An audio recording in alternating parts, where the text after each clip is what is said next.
Abra sua Bíblia em Marcos, Evangelho de Marcos, capítulo 4. Marcos, capítulo 4, versículo 1 em diante, até o versículo 20. Voltou Jesus a ensinar à beira-mar, e reuniu-se numerosa multidão a ele, de modo que entrou num barco, onde se assentou, afastando-se da praia. E todo o povo estava à beira-mar na praia. Assim lhes ensinava muitas coisas por parábolas, no decorrer do seu doutrinamento. Ouvi, eis que saiu o semeador a semear, e ao semear uma parte caiu à beira do caminho, e vieram as aves e a comeram. Outra caiu em solo rochoso, onde a terra era pouca, e logo nasceu, visto não ser profunda terra. Saindo, porém, o sol a queimou, e porque não tinha raiz, secou-se. Outra parte caiu entre os espinhos, e os espinhos cresceram e a sufocaram, e não deu fruto.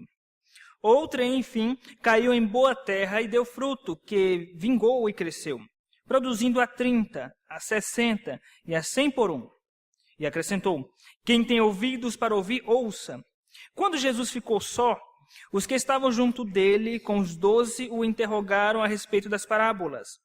Ele lhes respondeu: a vós outros vos é dado conhecer o mistério do reino de Deus, mas aos de fora tudo se ensina por meio de parábolas, para que, vendo, vejam e não percebam, e ouvindo, ouçam e não entendam, para que não venha a converter-se e haja perdão para eles.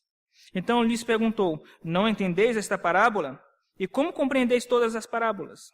Como compreendereis todas as parábolas? O semeador semeia a palavra. São estes da beira do caminho, onde a palavra é semeada. E enquanto a ouvem, logo vem Satanás e tira a palavra semeada neles. Semelhantemente, são estes os semeados em solo rochoso, os quais, ouvindo a palavra, logo a recebem com alegria. Mas eles não têm raiz em si mesmos, sendo antes de pouca duração.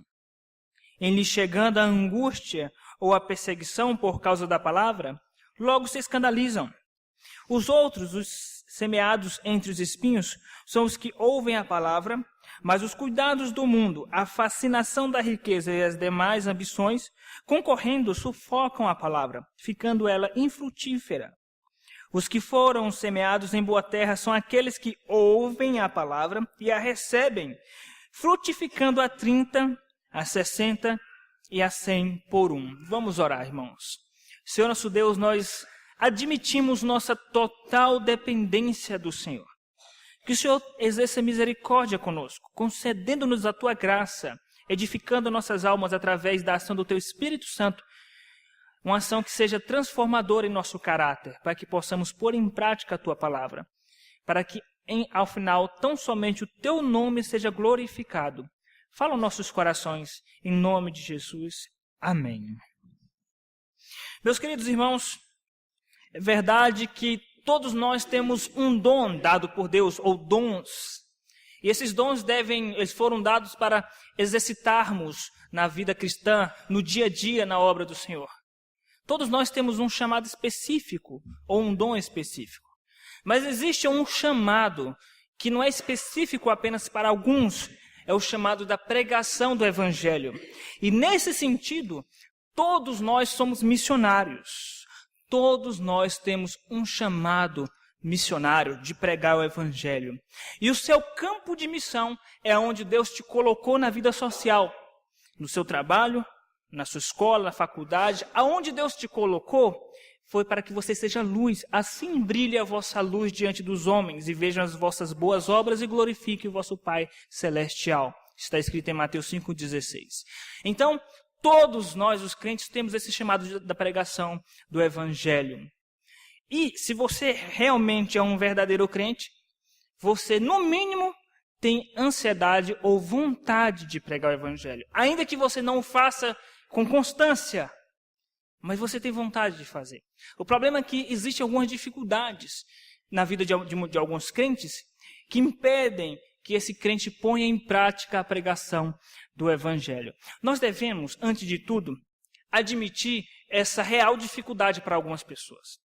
Se a pregação do evangelho fosse algo tranquilo e normal e natural na vida de todos os crentes, Deus não precisaria gastar versículos e mais versículos nos incentivando e nos estimulando a isso. Se Paulo diz lá em Romanos capítulo 1, não me envergonho do evangelho, e ele fala para Timóteo, não te envergonhe do evangelho, é porque é possível o crente em algum momento ter alguma insegurança com a pregação do evangelho por algum motivo. Por isso, essa palavra de hoje ela é pertinente nesse sentido. Para que, caso você não viva uma prática de pregação do evangelho, de falar do amor de Deus às pessoas, que você aprenda esses princípios que nós iremos falar nesta noite, para que você possa pôr em prática e assim agradar ao nosso Deus e cumprir o seu chamado. Deixando claro que todos os crentes têm esse chamado para pregar o evangelho. Todos os crentes têm esse chamado. Isso significa também que Deus irá nos cobrar a respeito desse chamado. Essa parábola da semeadura, ela traz alguns princípios, algumas leis a respeito da semeadura. Leis extraídas do dia a dia da agricultura dos tempos de Cristo. E essas leis das semeaduras, elas têm algumas etapas.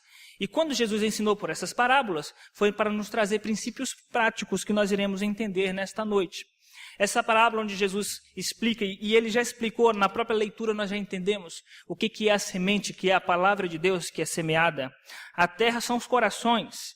As aves que comem algumas sementes que caíram na beira do caminho é o diabo, é Satanás, que tira a palavra do coração de algumas pessoas. A semente que caiu em solo rochoso e vindo do sol, dificultou o crescimento, a frutificação daquela árvore, daquela planta, diz respeito às dificuldades da vida. Quando um crente se converte, ou aparentemente se converteu, mas vindo às dificuldades, a pessoa se escandaliza e abandona a igreja. E ele fala ainda a respeito daquela semente que caiu em solo espinhoso, com muitos espinhos. E os espinhos sufocaram a semente. Diz respeito àquela pessoa que ouve a palavra, recebe a palavra com alegria, mas vindo as tentações do mundo, as ambições, as riquezas deste mundo, o vislumbre deste mundo, sufoca essa palavra no coração. Finalmente ele citou aquela palavra, aquela semente que caiu em uma boa terra, uma terra frutífera. É uma terra boa, é o coração dos eleitos, dos verdadeiros crentes. E essa terra vai fazer com que essa semente produza frutos. Ele ouve, recebe e frutifica. E essa é uma marca de um verdadeiro crente. Você ouve, recebe e frutifica. Ainda que esse fruto seja demorado na vida de alguns, seja rápido na vida de outros. Mas tem que frutificar. E se o processo de frutificação, de dar fruto na sua vida está lento, Deus quer exortá-lo nessa noite para que você possa dar frutos, mais frutos ainda, para que você possa crescer na sua vida cristã, e isso relacionado ao seu chamado para pregar o evangelho. Temos coisas importantes para aprender nesta noite a respeito da pregação do evangelho. O tema da mensagem desta noite é as etapas da lei da semeadura. Aprendamos a respeito dessa lei ou dessas etapas com o próprio Cristo. O interessante é que, como ele sempre fazia, Cristo ele tinha autoridade no seu ensino porque ele ensinava e depois ele punha em prática aquilo. Ele ensinava aos seus discípulos na prática. Nós vimos a parte teórica até aqui, do versículo 1 ao 20, onde Jesus dá a parte teórica para os discípulos a respeito dessa lei da semeadura. E o interessante é que ele mesmo vai ser alvo desse estudo, onde ele vai dar o próprio exemplo de como essa lei da semeadura se aplica no dia a dia, do capítulo 5 em diante. Por isso, queridos, nós não iremos expor o versículo 1 até o versículo 20 de uma forma expositiva como nós comumente fazemos, mas nós iremos pregar a partir de uma teologia bíblica mais abrangente, mais bíblica, dentro do próprio texto, capítulo 4, 5 e 6. Meus queridos, a primeira etapa da lei da semeadura é a provação. Aprenda isso. A primeira etapa da lei da semeadura, ou a primeira etapa que nós precisamos entender a respeito da pregação do evangelho, é a provação. Pregar o evangelho não implica em vida fácil, implica em provações. E Jesus deixou isso claro no ensinamento e também nos acontecimentos que se seguiram.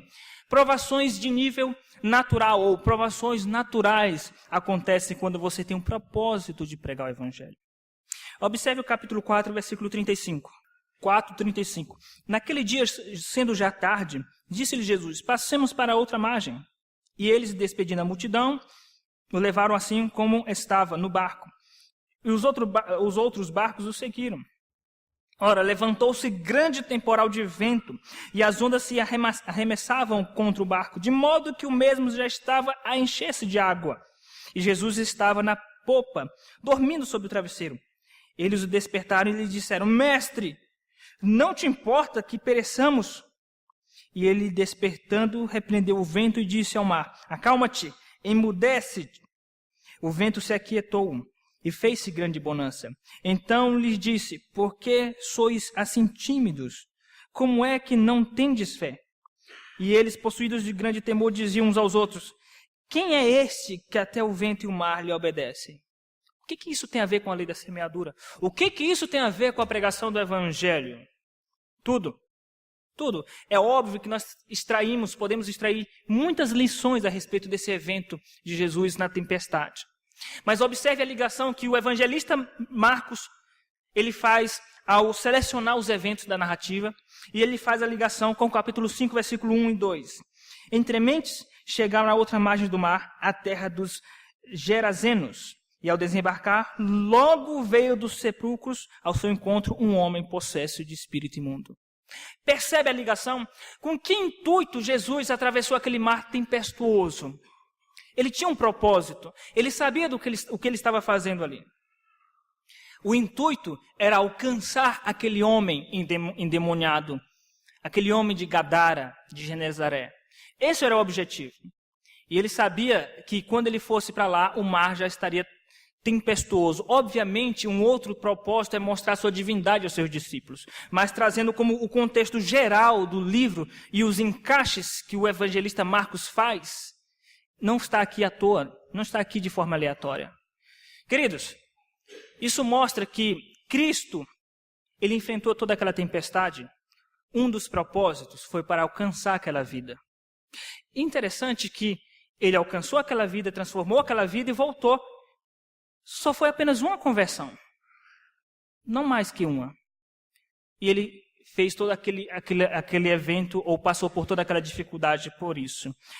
A primeira etapa da lei da semeadura é a provação. E aqui Cristo já mostrou que ele foi alcançar vidas e enfrentou provações naturais. Isso significa que quando nós estamos dispostos a pregar o evangelho, saiba que pode ocorrer na sua vida provações naturais que acontecem por causa da pregação do evangelho. Mas você tem que estar disposto a pregar o evangelho mesmo assim. Você tem que estar disposto a enfrentar isso pelo evangelho. Desde uma programação da igreja, onde a igreja programou um evangelismo, está chuvoso, está frio, está o sol muito quente, é muito longe. Mas você vai se dispor a pregar o evangelho mesmo enfrentando essas dificuldades naturais do dia a dia. Veja, provações naturais, provações de nível espiritual. Versículo 2 diz que ao desembarcar logo veio dos sepulcros ao seu encontro um homem possesso de espírito imundo. Interessante que todas as vezes, ou na maioria das vezes, em que Jesus iria pregar o evangelho na sinagoga, sempre havia manifestações de demônio. Por quê? Obviamente, Jesus não tornava isso o centro das atenções, como é feito em muitas igrejas. Mas quando Jesus pregava o evangelho, os demônios ficavam irados e se manifestavam.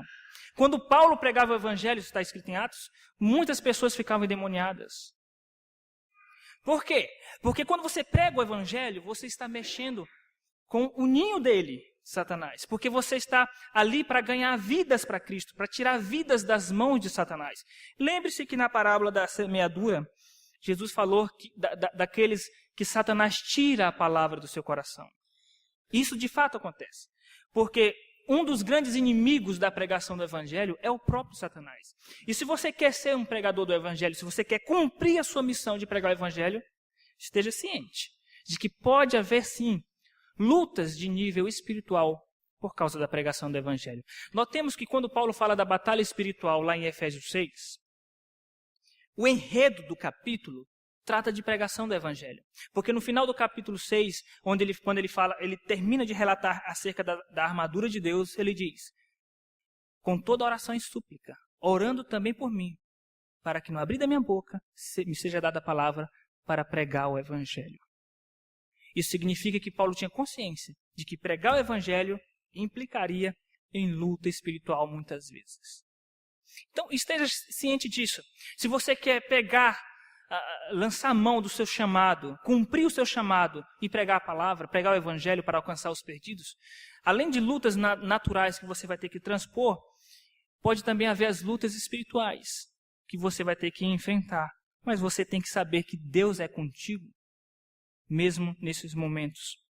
Queridos, essa é a primeira etapa da lei da semeadura. São provações de nível natural, provações naturais, provações espirituais e provações de nível social.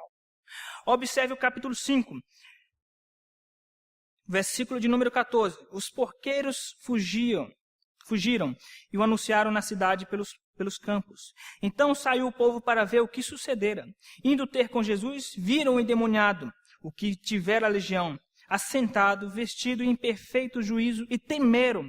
Os que haviam presenciado os fatos contaram-lhes o que acontecera ao endemoniado e acerca dos porcos. E entraram a rogar-lhe que se retirasse da terra deles. Observe que a reação daquele povo, é bem verdade que houve prejuízos, porque os demônios entraram nos porcos, e aquela cidade vivia da venda ou da produção e comércio de porcos. Aquela cidade rejeitou Jesus por causa do interesse econômico, do interesse financeiro. Eles rejeitaram a Cristo. E Jesus estava consciente disso, que pregar o Evangelho muitas vezes implica em rejeição. E quando nós estamos dispostos a pregar o Evangelho para alguém, saiba que nós seremos aceitos por alguns, mas por outros nós seremos rejeitados.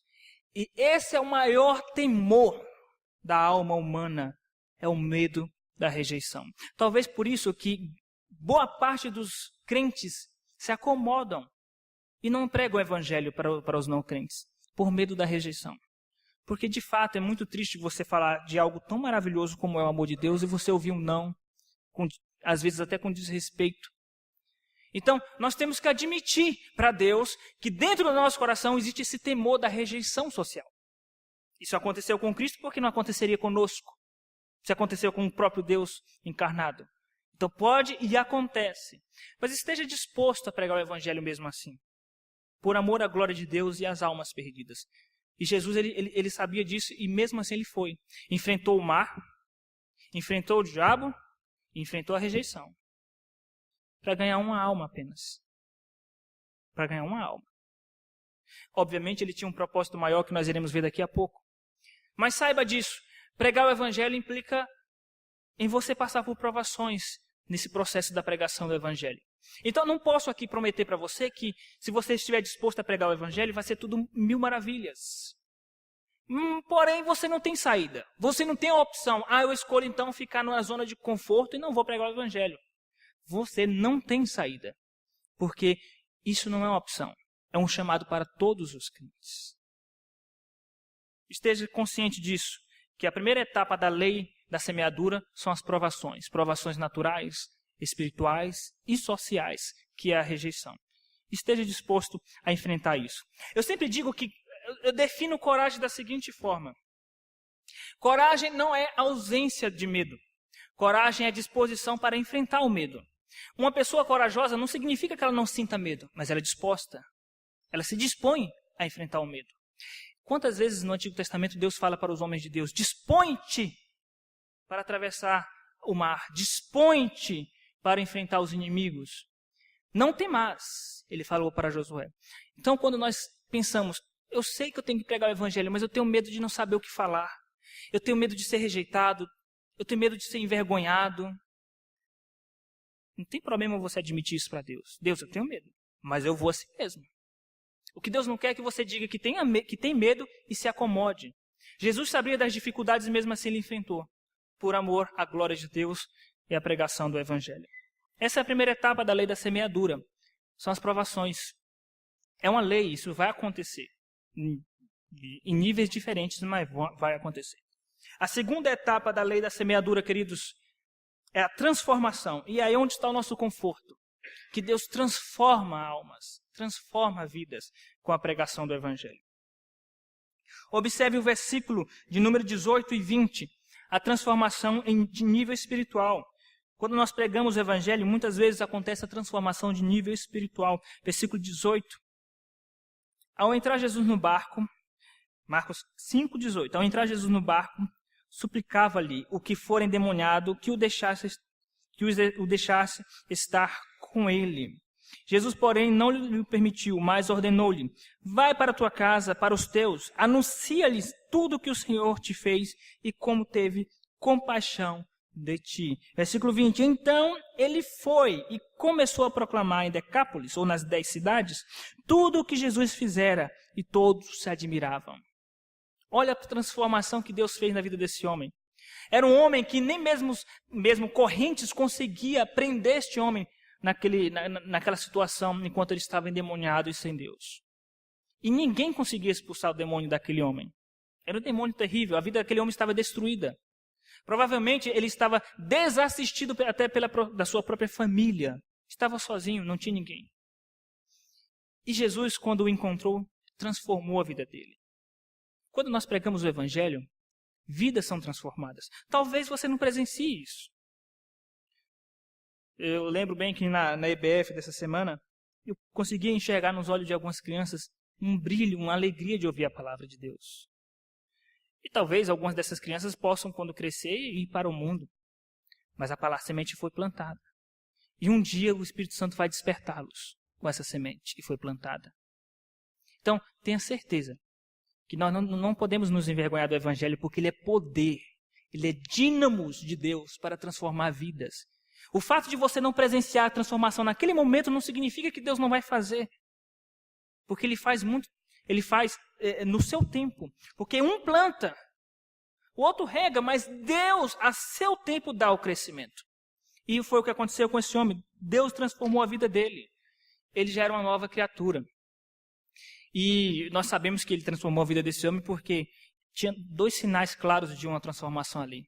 Primeiro, o desejo desse homem de estar com Cristo. Quando nós somos transformados pela graça, nosso desejo de ter comunhão com Deus é muito forte, de estar com Ele. Esse homem queria estar com Cristo. Permita-me que eu vá contigo. E um outro sinal de transformação é a obediência. Jesus diz: não, você vai voltar para a tua casa e você vai pregar o Evangelho para os teus. E ele imediatamente obedeceu a Cristo, foi submisso. Ele obedeceu o chamado de pregar o Evangelho para a sua cidade. Então nós podemos perceber que ele realmente foi transformado. Então, a primeira etapa que nós vimos da lei da semeadura é a provação. A segunda etapa é a transformação. Transformação espiritual e transformação social. Observe o versículo, capítulo 5, versículo de número 15. 5:15. Indo ter com Jesus, viram um endemoniado, o que tivera legião, assentado, vestido em perfeito juízo, e temeram. Você conhece pessoas que antes de serem crentes eram viciadas em álcool, que destruíam a sua família com álcool, e que depois Cristo transformou a vida dele? Você conhece pessoas que antes eram viciadas em drogas, viviam nas sarjetas, e que Cristo transformou a vida dele? Você conhece você que Deus transformou sua vida? Que você vivia na sarjeta do seu coração e Deus tirou você de lá? Então, existe uma transformação social. Quando Cristo entra na vida de uma pessoa, existe essa transformação social. De forma que há um impacto social. As pessoas olham e temem e se admiram com essa transformação.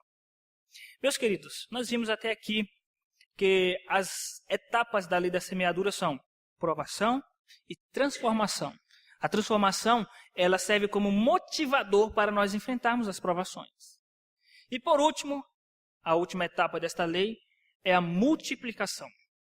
Observe o capítulo 4, versículo 8. Capítulo 4, versículo 8. Outra, enfim, caiu em boa terra e deu fruto, que vingou e cresceu, produzindo a 30, 60 e a 100 por um. Versículo 20. Os que foram semeados em boa terra são aqueles que ouvem a palavra e a recebem, frutificando a 30, a 60 e a 100 por um. É a lei da semeadura, a multiplicação. Um grão, uma semente, vai crescer, vai virar uma hortaliça, se transformar numa planta, vai se transformar numa espiga, com muitas outras sementes. Essas outras sementes vão se multiplicar e vão se transformar em outras plantas, 30, 60 e 100, por causa de um. É a lei da multiplicação. Eu falei no início que Cristo ele ensina a parte teórica, depois ele mostra na prática como isso funciona. E ele mostrou na prática. Os irmãos devem lembrar que Jesus ele atravessou aquele mar tempestuoso para alcançar uma vida. Jesus ele não quis continuar naquela cidade de Decápolis pregando o evangelho. Não. Ele ganhou uma vida apenas. Só que ele disse para essa vida, para o ex-endemoniado, ele disse: vai para os teus em Decápolis e prega a palavra para a tua família e para os teus. E aquele homem obedeceu. O que aconteceu depois? Vocês devem lembrar que aquela cidade rejeitou a Cristo. Eles não quiseram saber de Cristo. Agora abra no capítulo de número 6 de Marcos.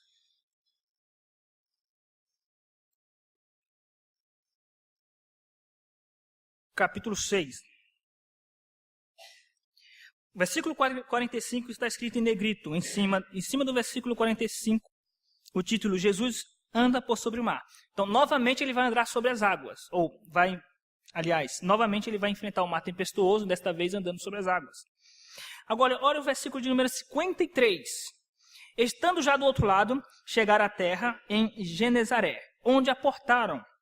Saindo eles do barco, logo o povo reconheceu Jesus. Como que eles reconheceram Jesus? Ele diz no versículo 55, e percorrendo toda aquela região, traziam em leitos os enfermos, para onde ouviam que ele estava. Por que em primeira instância, aquela cidade rejeitou a Cristo e dessa vez eles reconheceram a Cristo e foram até ele buscar cura? E foram até ele buscar solução, buscar salvação? Por quê? Porque aquela cidade, queridos, ouviu a pregação do evangelho por meio daquele homem. Aquele homem cumpriu o chamado de Cristo. Aquele homem obedeceu a Deus. Jesus disse para ele ficar e pregar o evangelho em Decápolis.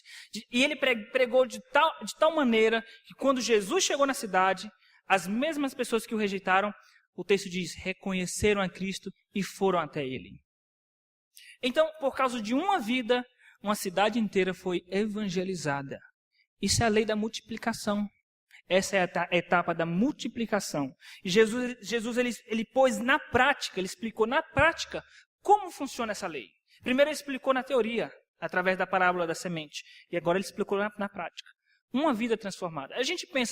Nós pensamos, Jesus atravessou o mar tempestuoso só para pregar o evangelho para uma pessoa e depois voltou? Mas às vezes, queridos, é uma pessoa convertida que Deus usa para converter centenas. Isso não aconteceu com missionários famosos?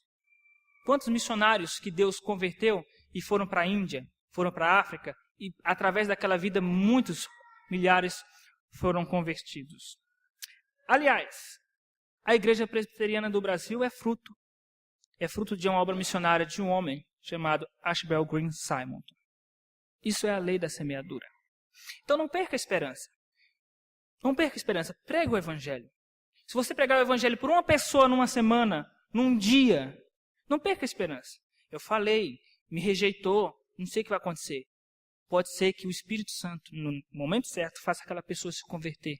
E através daquela vida, você vai ganhar outras almas. E você foi canal de Deus para isso. Você foi canal usado por Deus para que aquela pessoa se convertesse e aquela pessoa ganhasse outras almas para Cristo. E você fez parte do processo da lei da multiplicação, da lei da semeadura. Queridos, essas são as 3 etapas da lei da semeadura ensinada por Cristo de forma teórica e prática. As 3 etapas são provação, transformação e multiplicação. Provações naturais, provações espirituais, provações sociais. Transformação espiritual e social. E, por fim, multiplicação. E Deus trabalha assim, através dessas leis que o próprio Cristo nos ensinou. Então, que isso sirva de motivação para que você venha pregar o evangelho e tenha esperança de que você vai ser usado para ser bênção na vida de outras pessoas.